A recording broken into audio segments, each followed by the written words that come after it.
God Kast testing 1 2. All right, so we were just chatting outside, and I want to just keep rolling into what we were just talking about. We're talking about a bunch of crazy stuff and how sometimes crazy stuff can be sort of dark or challenging to look at, but also for me, I was noting how the out there wild ramblings of the mind, whether that's about our inner selves or culture, the stuff that can sort of spook us, that stuff's also to me just sort of like super interesting and fascinating in an earnest way. And I find, and this is something I've discovered in just the last week, that I am a Gemini ascendant, okay? I just sort of got into what I am, astrologically speaking. Vedic or Western? I've been studying Western, and that's what I think I want to explore with you here, is the difference between Vedic and Western, because to zoom out for a moment before we dive into this Gemini comment,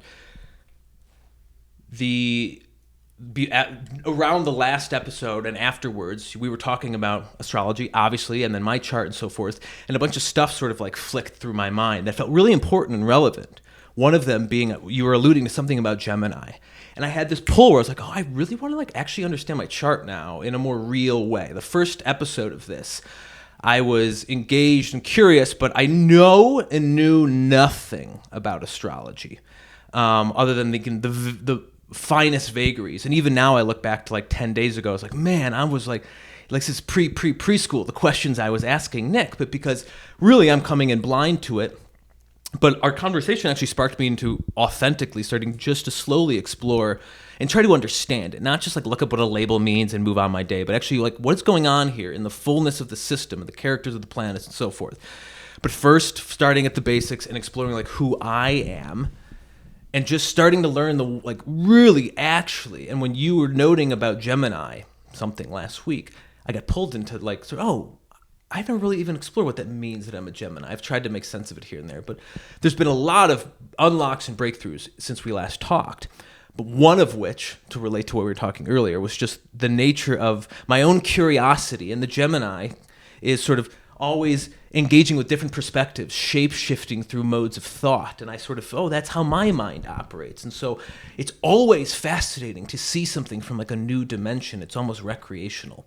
That's what we were just doing outside in the porch. It was like exploring thoughts. And, I've never thought of it that way. Or it's so deep and out there that it rocks me. And that sort of recreational aspect of life, that's part of what this conversation even is for me. It's like, another dimension for me to explore, another system for me to make sense of it. And it's fascinating, but astrology, I'm finding, also demands me like looking at my life and my karma in ways that like aren't always just, it's just not all chipper in the park. Sometimes it's hard to be like, certain things are set and it's telling me like data points.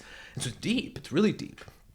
So that's all to say, jumping off where we were last week, like I'm actually only now starting to understand, even in the vaguest sense, in a more embodied way, what astrology is, because I'm curious about it. And how far that goes, I don't know. But at the moment, I'm sort of like, I got stacks of astrology books at home right now that I'm sort of flipping through every night. I'm doing all this internet research. It's really the sort of modus operandi of my mind. So with all that said, I have been studying and sort of exploring Western astrology, almost very basic front door level stuff, because honestly that's what I need right now. And I'm curious, jumping off from there, like what is actually the difference and what are the similarities between Western astrology and Vedic astrology, which is what you're sort of a master expert in. All right. Yeah. For me, that's one of my favorite topics. And I think like everybody, we're all introduced to Western first. It's the newspaper, horoscope. It's, just what's out there. It's sun-based astrology. Oh, wait, it's sun-based. Everybody can see it. The sun shines on all equally, and so Vedic is moon-based. And so what you could say between Western and Vedic, or sidereal and tropical's Western, tropic sun, the sun shines on the tropics. I don't know why they call it tropical, but I guess just because it's solar based. And so Western is really good at the material, mechanical, mundane. And like your Western chart is really good at your external fingerprint. of something everybody else could see and Like notice the about imprint you. we're putting on the world. Right. Yeah. What color is your house? What kind of car do you drive? The mundane. Like, and I don't think, we have, a lot of us don't probably use the word mundane a lot or really drop into what the word mundane means. And like mundane, we could assume it just means like boring or neutral or normal, but like mundane is like of the world. Like mundane astrology is like prediction astrology. It's not about a person and somebody's natal chart. And so Western is the mundane version of astrology. And there's kind of like this low choral push-pull between Vedic and Western astrologers too. And, it's like Western astrologers can have all the same signs. And so the answer to your next question is like, what's the actual difference and what is similar? And so what's similar is they're all the same planets, all the same signs, 12 houses, all the generally same meanings, but Vedic being moon-based, lunar, the moon also in tarot represents like loss and mystery and hidden and like what you can't see. And so Vedic, for me, rung my bell from the inside out. Whereas like Western was like, oh yeah, I can identify with all this stuff out here. But it never really got me, never really grabbed me and didn't give me the aha that I was looking for of just like, holy wow, like I need to take a break from this for like a month and just like, just really collect myself into like what I'm getting into. And so being moon based, it's the inner emotional algorithm. It's the actual equation that creates, and you could argue Western, you can see all the same stuff, but for me, like, and I think other people deep in the Vedic would say that, there's just so much more nuance in the Vedic, and like there's 12 signs, but then there's 2.5 nakshatras per sign, which are lunar mansions, which are each ruled by a deity. And then per nakshatra, there's 4 padas, which are sub flavors or aspects, and then in each pada there's 8 tithis, Tithi, which is an even more minor moon phase. And that's how like twins born on the same time are still tithis apart. So the specificity within the Vedic system almost like fractalizes inward with greater definition. Correct. And it also created yoga, Ayurveda, created the dashas, it like nothing precedes Vedic astrology. Mm-hmm. Whereas a lot precedes Western astrology. Like there's Babylonian astrology, Hellenistic astrology, there's all these different versions of astrology, but guess what? We're all looking at the same stars and the same planets with the same names. And so I was having like an online little argument with a friend who I've met online, and he's been traveling India, he's in Cambodia, and he's a far out dude, and he was really stuck on this question: how did we choose these 12 constellations to be the 12 signs? I was like, oh yeah, it's easy. We didn't. It was literally handed down to us from the gods themselves in person, like live, me and you sitting here. Like humans don't live long enough to interpret the stars and the precessions of the planets. Like Pluto's like 240 years for one orbit around the sun, and Saturn's 28, Jupiter's 1 year per sign. The sun is 1 solar year, 1 month in every sign. So the signs then, to like zero in on like the similarity, the signs are universal, despite the fact that the actual traditions are different in ways that you're articulating. Yeah. There's no other points to pivot from or make up another system to deviate off of with. Like there is nothing else but the stars. So what Gemini is, what Virgo is, these are core patterns at the sort of beginning of whatever reality is, or Yeah.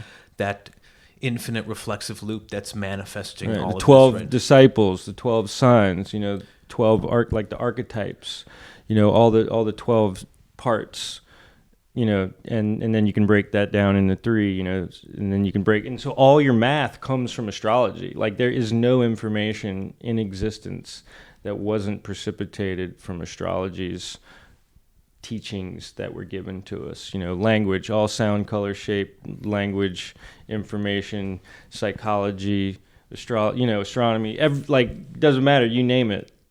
It's all derived from astrology because nothing precedes the stars. So astrologically speaking, let's say I'm looking that my Jupiter's in the second house.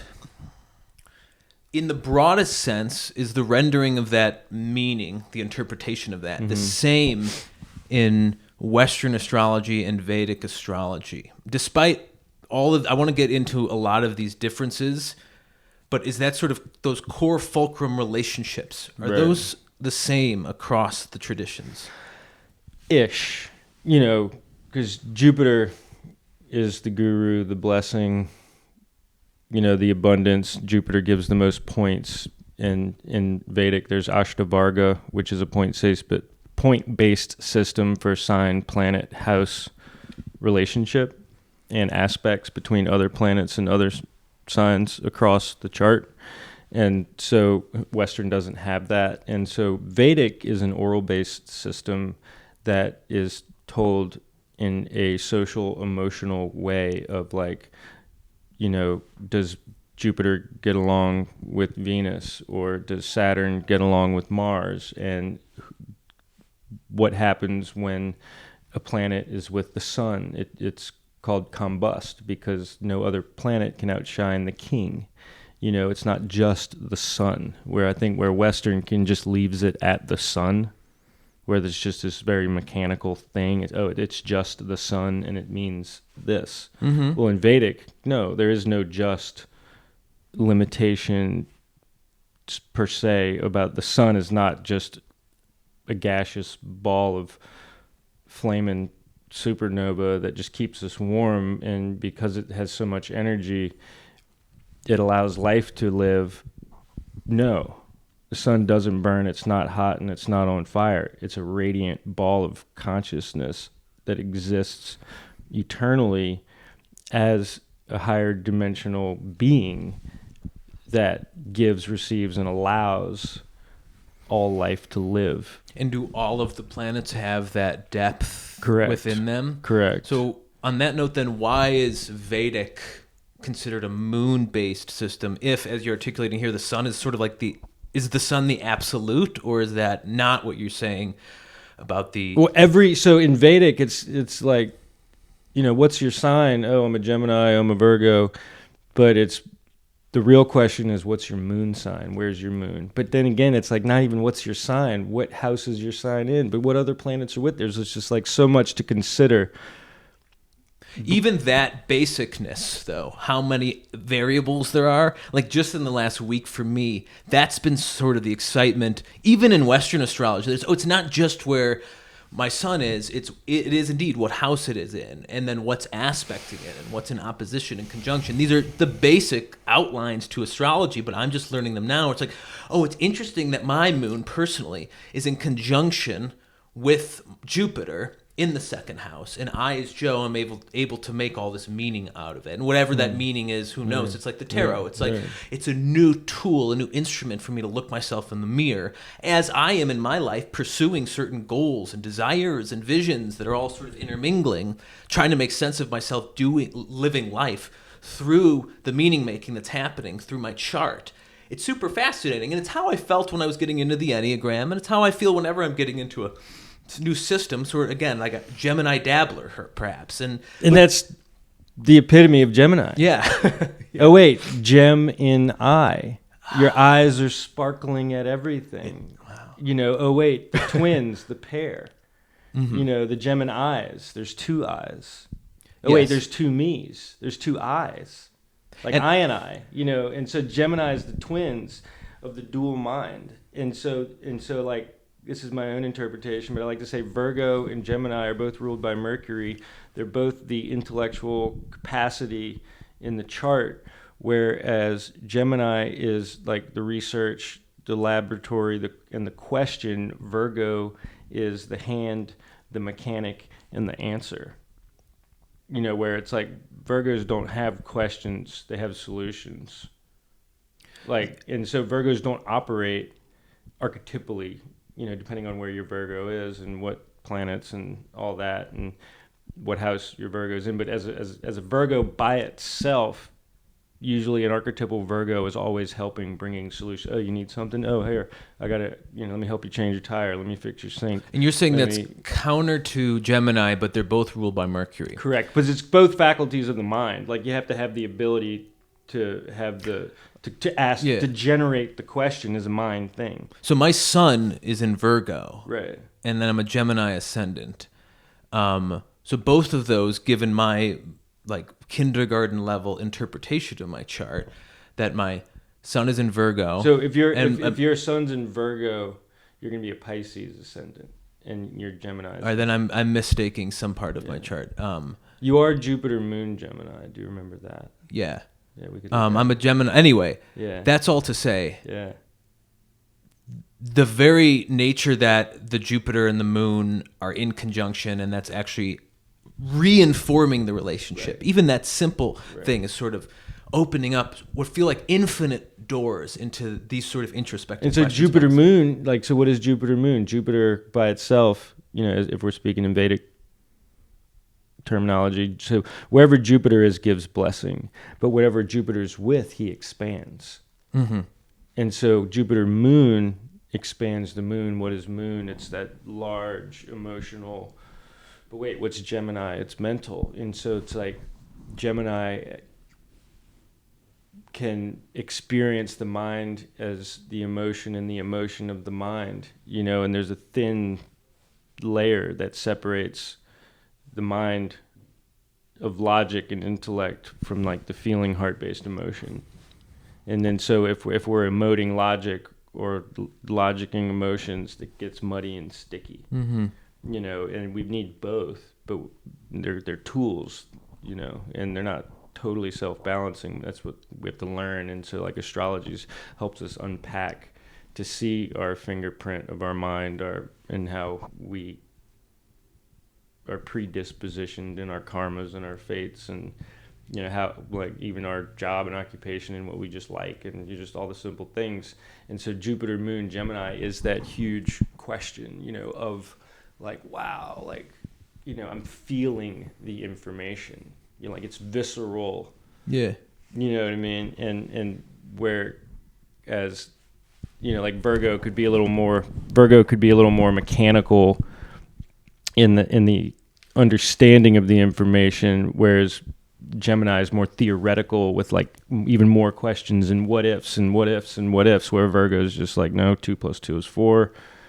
End of story. Yeah. And what you're saying is that in that specific relationship, even though that could scale out to an infinite amount of relationships, but in that specific Virgo Gemini thing, there's a sort of duality, despite them both being ruled by Mercury, and that there's a sort of opposition there. And last time when we were talking, at the end, you were noting something about, I was sort of pontificating to anyone listening, how when I'm talking in person to somebody versus when I'm like performing on stage, or if I'm doing a podcast, every different environment sometimes feels to me like I'm different Joes. Like there's a different person showing up. Gemini is the shape-shifting character. Yeah. And when I'm not in this space, it'll bother me to look at this person because it looks like, well, that's not me, that's not me, that's not me. And you said something very simple about, well, you just have to accept them all. And people always are saying that. But there was something about seeing it through the lens of astrology where it's like, oh, I can't get rid of all these different Joes. I've been trying for some years now, as I become aware of my own ego, to sort of see the ego at play, and the trick is that you're supposed to get rid of all these little egos. I think there's the recent realization, though, that it's not just one ego, it's all these little I's, as Gurdjieff said. There's all these little personalities, and astrology is almost like all the planets are actually like the little personas that are interacting, and they're all there, and there's nothing you can do about them, which is what you're saying. It's about coming to terms with some of the inner oppositions too, where it's like it's just simply accepting that the duality that you're articulating, because I have Virgo and Gemini, that whatever aspects those are from at the front door, it appears that these are two major players in my chart that are kind of doing the same thing, but also doing very different things, and they're right next to each other, and the moon's there hanging out and forming the situation. And so it offers a sort of stage, as they say. You know, I've heard they said they like the houses are like these stages, and I'm an actor at heart. I'm a performer. And you have a lot of Leo, and so it's like a person who was Gemini with no Leo wouldn't be on stage, wouldn't be in front of the camera, wouldn't be excited to share, you know. And so it's like the further you really integrate and understand each placement and how it makes you personally. So let me ask you another question here in terms of all of the specifics. Last time you were talking all about like Rihu and Rahu, yeah, like Ketu. I could barely say their names then, and I still can't now, because despite being somewhat now conversant in Virgo and Gemini and Jupiter and Plato in that system, there's these aspects. What are those as they exist in these additional variables? What are those In Western? in Vedic? In Vedic. So what is Rahu and Ketu? Yeah. So Rahu and Ketu, you know, they call it in Western, it's the dragon's head, Rahu, dragon's tail, Ketu, you know, and they symbolize like your past life is the tail and the dragon's head, or Rahu is like what you're going for in this life, you know, which can also be described as your ego, your desires, you know, your burning desires, you know, that. And so because they're lunar nodes, they're not planets, they're algorithmic points. They're VR, they're virtual reality. Because why? They're moons. But they're not even where the moon is. They're the eclipses. They're the blind spots. You know, and so in Vedic, the ecliptic or the lunar nodal points are malefic inherently. And so they can never be good, even though they're good catalysts.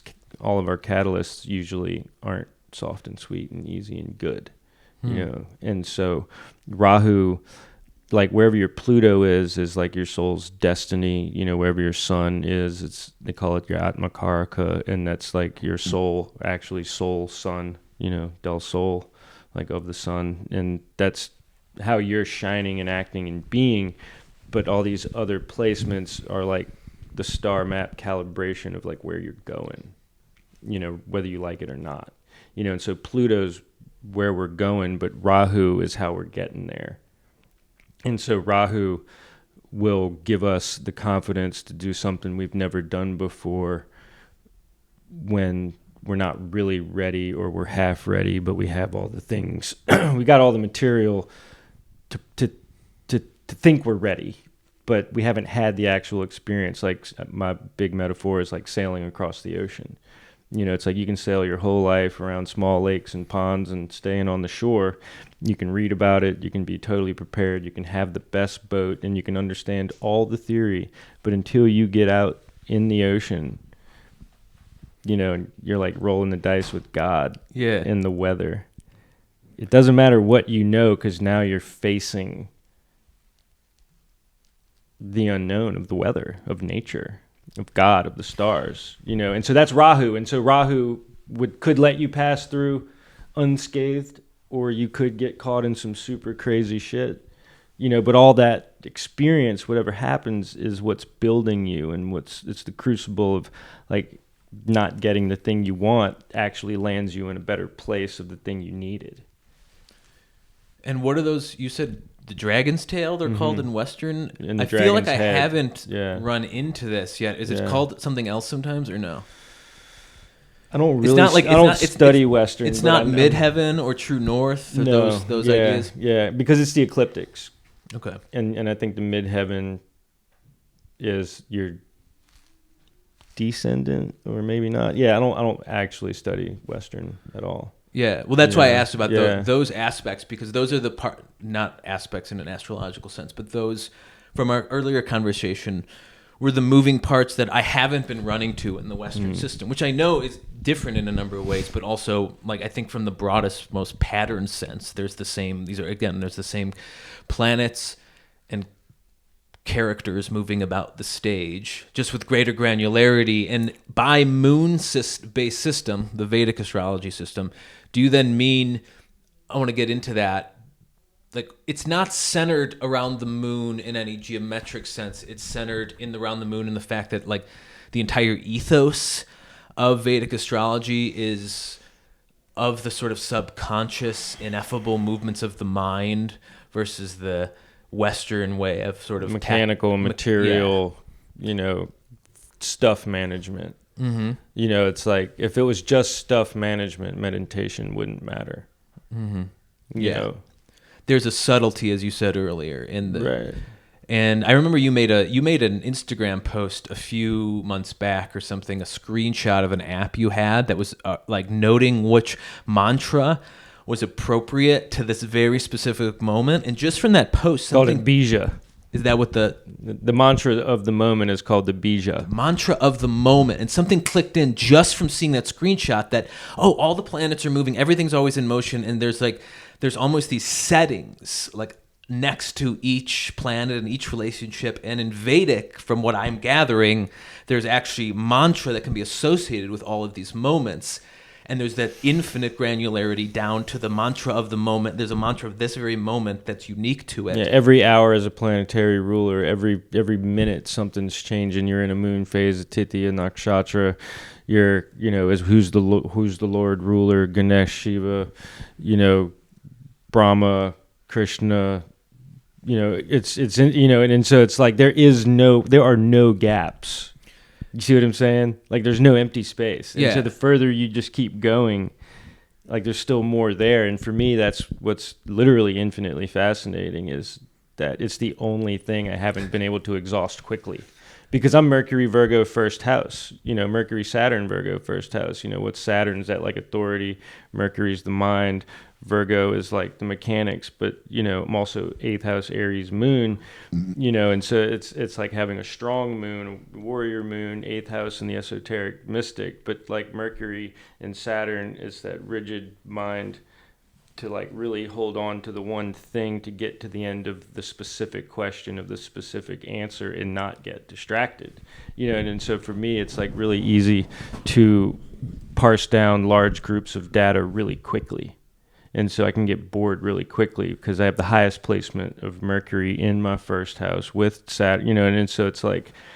This is like the infinite rabbit hole for you. Right. And it's the inexhaustible truth at the end of it. Right. And because I'm Mercury, Saturn, first house, Aries, 8th house, moon, 12th house, Leo, sun, it's like for me being an astrologer, like I have the perfect chart to be an astrologer. It's like if you can't be an astrologer if it's not in your chart because...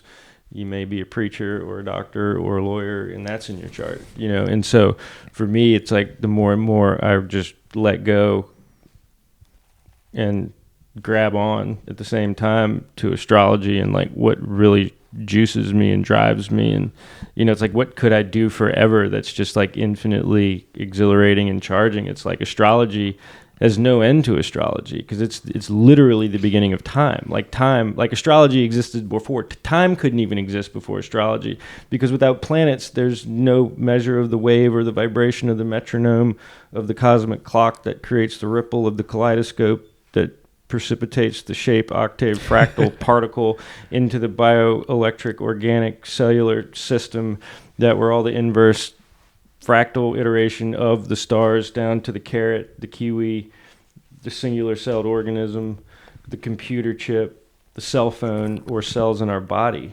We're all batteries. It's like everything is fractally the same on every level, but different. And astrology is like the only thing can actually account for all that difference and sameness. Wow. When we were talking about the mantras, I thought, it's like even language is being born out of it in the fact that each the language you speak is in your chart. Yeah. Where you're born is in your chart. Your nationality. Sag rules traditional lineage orthodox. Like Sagittarius, the sage Aries, the sage Aries. The Sadducees.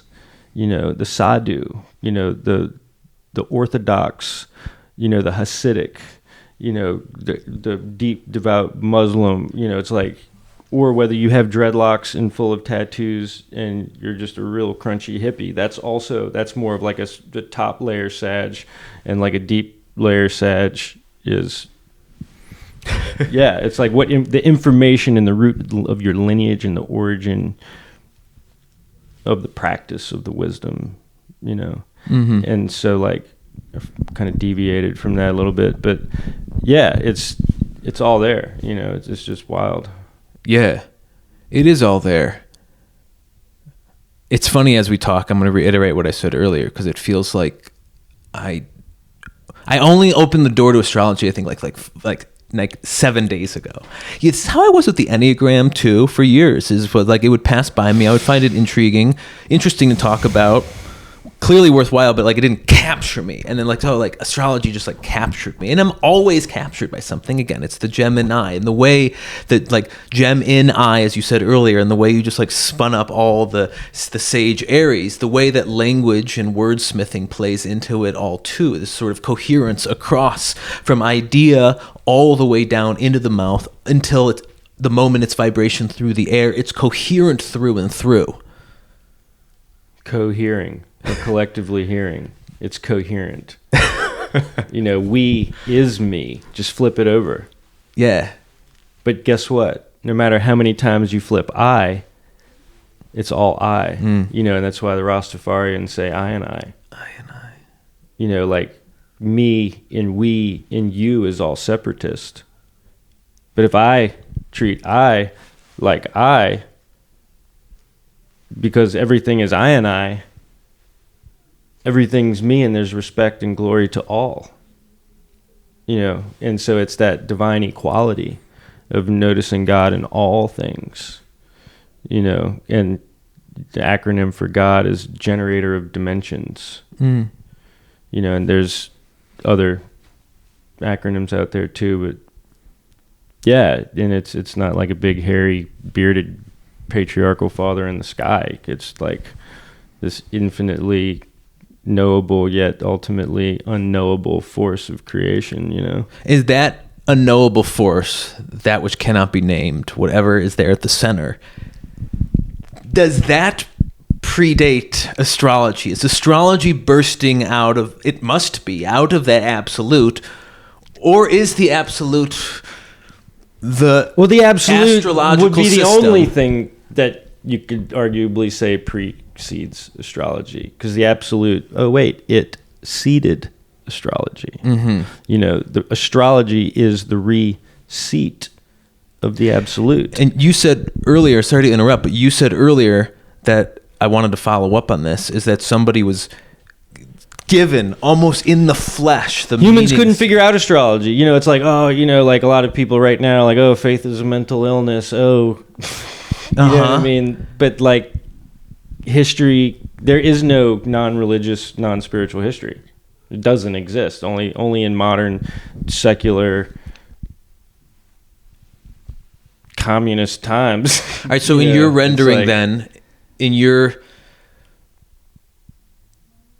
where did the human collective accrue the wisdom of what Gemini means? Like, where did that idea enter into our consciousness? Was it on Mount Sinai through a tablet in that literal sense? Is there an answer to the question? But literally, but we'll speak it as a metaphor, is like, you know, Zeus, but not Zeus, maybe Krishna, Shiva, Brahma, Vishnu.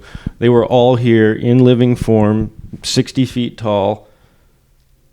You know, and that's the other part, is like we're projecting our own human size and scale on history, you know. So it's like psychologically we're kept small in the hubris of our grandiosity. And because I exist, I can belittle anything. When in reality, I belittle to all that I have no ability to even perceive that it exists. That the size and scope of the beings that have moved to this world, we're not even equipped to consider what that may be. Correct. Because we're so inundated with a little world. Right. We're so overstimulated in the personal experience that there's no ability to zoom out even when you think you do. You know, and so when most people zoom out, it never leaves the mind. And so astrology gives us this opportunity to zoom out like beyond the self and the collective and the reality and even the theory of the possibility into like these higher building blocks of the prime movers, and so it's like when we can start to understand the prime movers, then we can zoom back in again and start to understand ourselves, and then because nobody, not nobody, but I think it's easy for us all, including myself, to like sit in this like singularity of grandiosity of my opinion and I know and this and that, and like how self-absorbed we are as a Western culture in intellectual information, that there's a lot of things that exist as information that are way beyond mind, that are like as collective truths that have all been converted into myth. Yeah. And so like myth is the ancient truth that is so true we have to say it's false just to be able to handle it. Yes, and my intuition has been that there feels to be that sort of mythical substrate to the movements of these signs. Yeah. And like myth, one wonders, anthropologist wonders, people speculate, how did that myth come into being known? I mean, like the Christ myth is obviously universal, and so there's a way in which it's embodied into the world, and then it's found and sort of integrated and molded into wisdom, but it's embodied in some way, or it's intuited, but I think it's not an intellectual process. And so, but it was even a step further. It wasn't downloaded, and it wasn't a myth. It was actual lived reality of a true physical experience that got mythologized. The signs, or all astrological, all the information, all the gods. It's like we've separated ourselves from the tangible nature of godhood. It happened, and then the myth was born out of such. Correct. Well, time happened, and we have become so far away from the root origin seed that we just simply weren't there to experience it. But it doesn't mean it's not true. So when you say a 16-foot Krishna came, and I know you're being... I said 60 foot.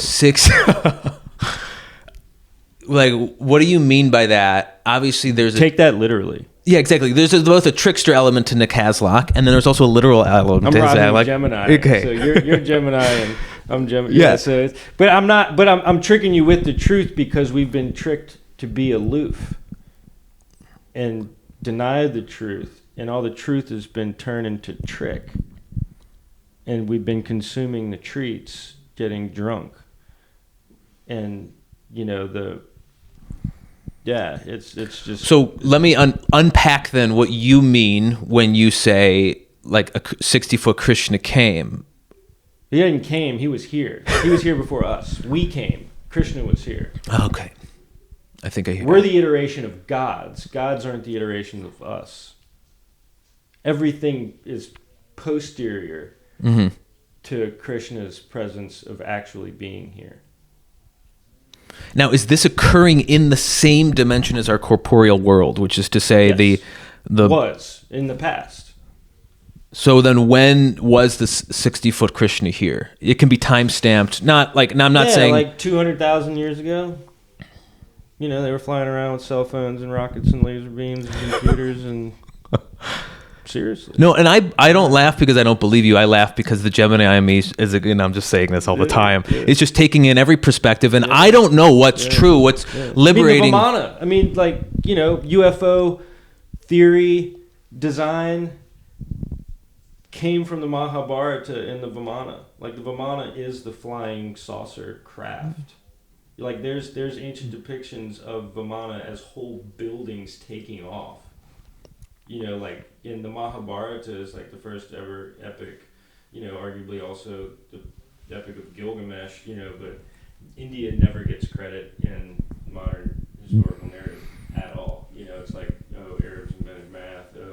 so and so invented science and music, and then we've got all these Europeans in the late 1800s that all of a sudden just discovered this quantum physics. But the crazy part is that quantum physics exists in the Upanishads, in the Vedas, and all these ancient books, which is arguably why like Tibet is being deleted and absorbed. So they found 80,000-year-old libraries there. That defies all modern narrative. It's like modern narrative is like one page in the book of time. All right, let me ask you this. Back to Vedic astrology, but related so. It seems like what you're getting at here is like all that is veiled to some degree. And is Vedic being moon-based more about what is being veiled than what's being actually seen on the surface? Correct.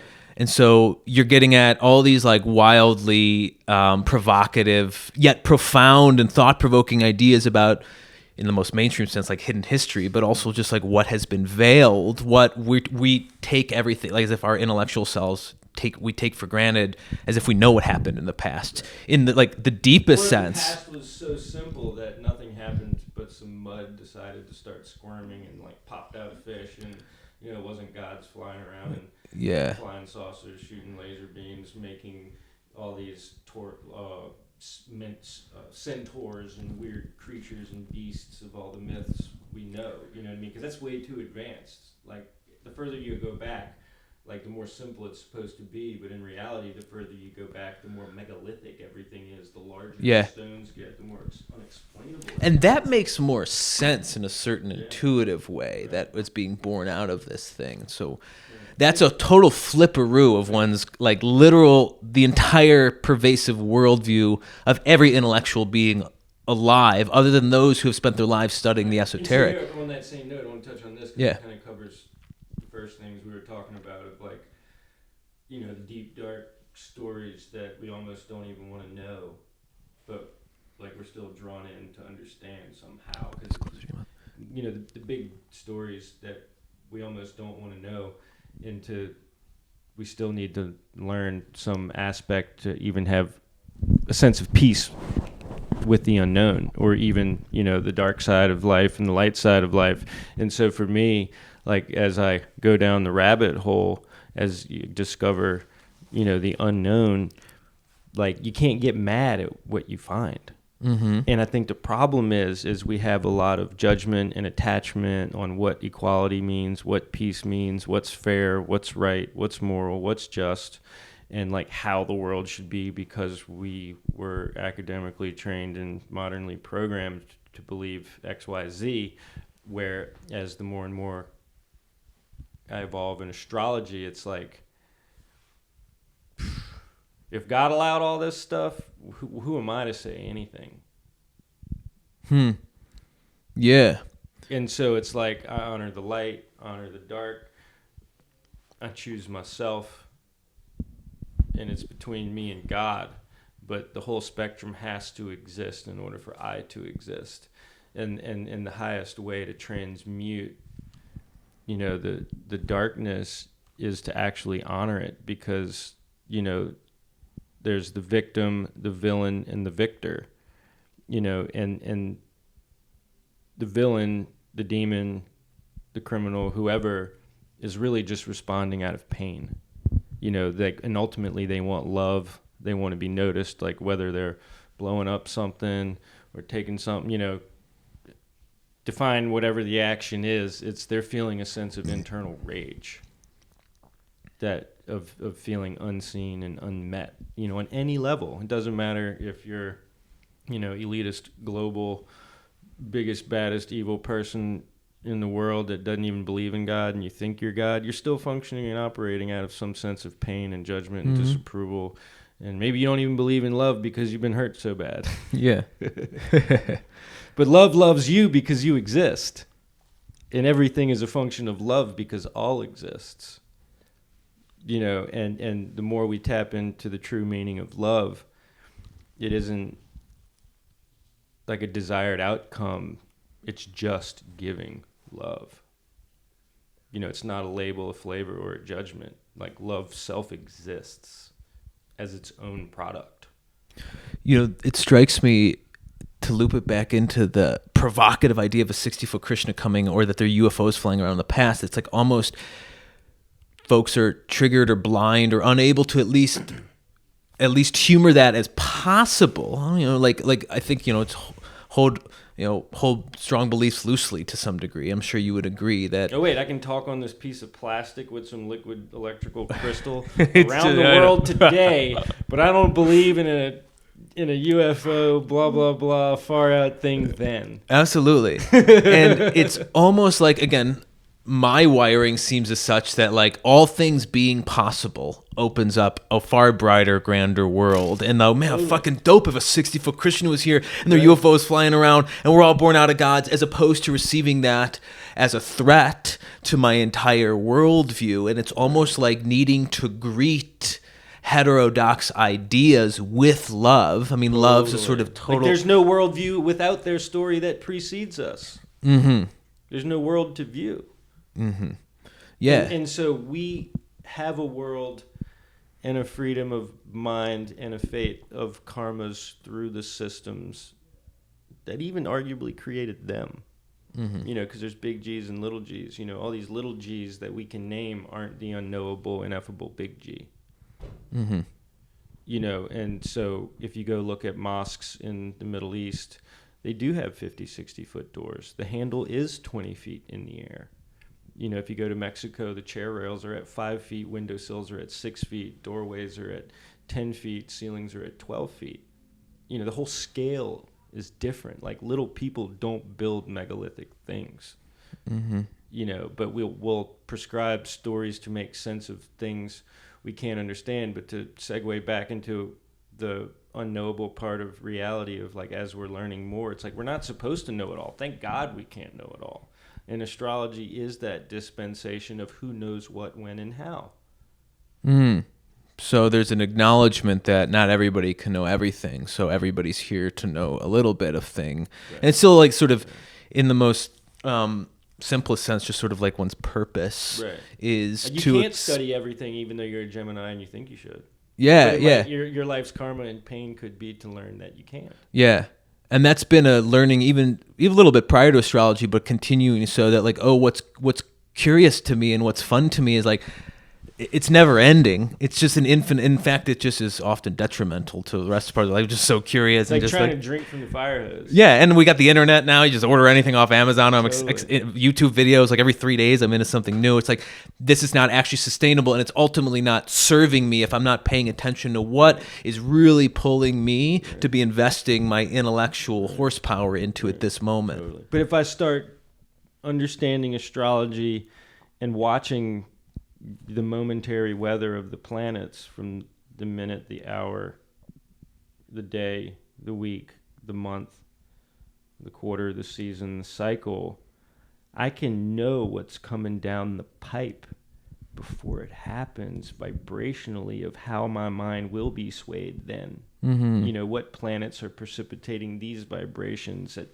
when is Saturn with Venus, or is Mercury with Mars? Saturn with Venus, it's like they say Saturn and Venus get along, but you could be hammered by your wife or your girlfriend, or, you have like your pleasures get smashed, or if it's like Mercury, Mars, like you could be really frustrated, or you could have a lot of mental energy, but, depending on the disposition of your chart is going to be the octave of your experience.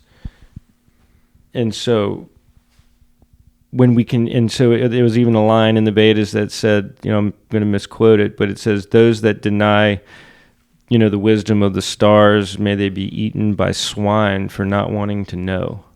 Like those who choose ignorance should be eaten by swine. And so if you choose to not use astrology to better your life and to better, the world, then like you're basically ignorant and you're disrespecting God. Well, luckily, everybody who's listening to this right now isn't being ignorant and disrespecting God, because they've spent 50 minutes now listening to us talk about astrology. Yeah, but it's never ending. It's like it's the only conversation that never ended and began all things. And so it's like I can better receive everything I want to know in the microverse if I'm more tuned to the macroverse, which is the whole of the universe. You know, knowing I can never go in reverse, even though we can rehearse. It's all about the word and the tone of the flavor of the sound in the mind. That's the fractal vibration in the cellular iterations that equals our health, is the quality of our moon state, mind state, our Mercury, Mars, Venus, Jupiter, Saturn, Pluto, Neptune, Uranus. You know, they're not planets. They're grahas, they're luminaries. You know, Earth is the only plane net, and Earth is not depicted in astrology. Like the person is Earth. You know, all the planets actually revolve around Earth, and that's why, you know, prior to the heliocentric model, you know, and the dome and the firmament and astrology was the same model everybody had until Galileo, Copernicus, and the whole Western revolution of the heavens, you know. And so, like, yeah, the planets spin around, and they're called the wandering stars, the grahas. They're not planets, they're not dirt, they're not gas. They're actual spirit deity beings of consciousness. And like, you can't land on them, you know. And yeah, and all that's controversial, but, you know, in the poetic license of spirituality versus science. Yeah. Well, there's a lot of interesting dividing lines, I think I've gathered, between Western and Vedic, despite... There's no deeper ethos and story with Western. Yes, exactly. That's a core tenet. What strikes me is that we wouldn't have been able to have this particular discussion in the way we had it were it now not couched at least somewhat in Vedic terms. Now, obviously, we could get at the same ideas in different poetic ways. But they'd be a little more flat, a little more basic. Yes. A little more you almost material. Forced and it's to, all compartmentalized in pieces. None of it is part of the whole same story. Yes, and we almost have to enter into the moon-like subconscious of our mind to grok the level of meaning and communication coming from the Vedic system, wherein it's feels more interpretive and almost corporeally bound in the Western system. Despite, like, they're pointing at the same thing, but they're just coming in from, and I think, but they're not pointing at the same thing on one hand, because then we get to the core nut of what's the difference is that Western astrology is 23.5 degrees advanced. It's almost 2/3, 4/5 in a different sign. So when you look at the sky with the unaided eye and you see the planet in a sign, that's Vedic. But when you do Western astrology, you have to add 23.5 degrees and calculate and whip out your pen and paper. If you're not using an app, if you're, you know, an old astrologer, you know, they probably had computers too, but it's a whole house sign forward. So if you're Gemini in Western, you're Taurus in Vedic. So if I'm to put my chart information into Vedic, it's a different chart. Correct.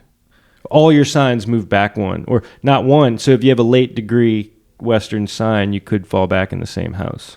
Okay. So if I was to look up my Vedic chart, it may be noted differently than my Western. It will be. It will 100%. Be.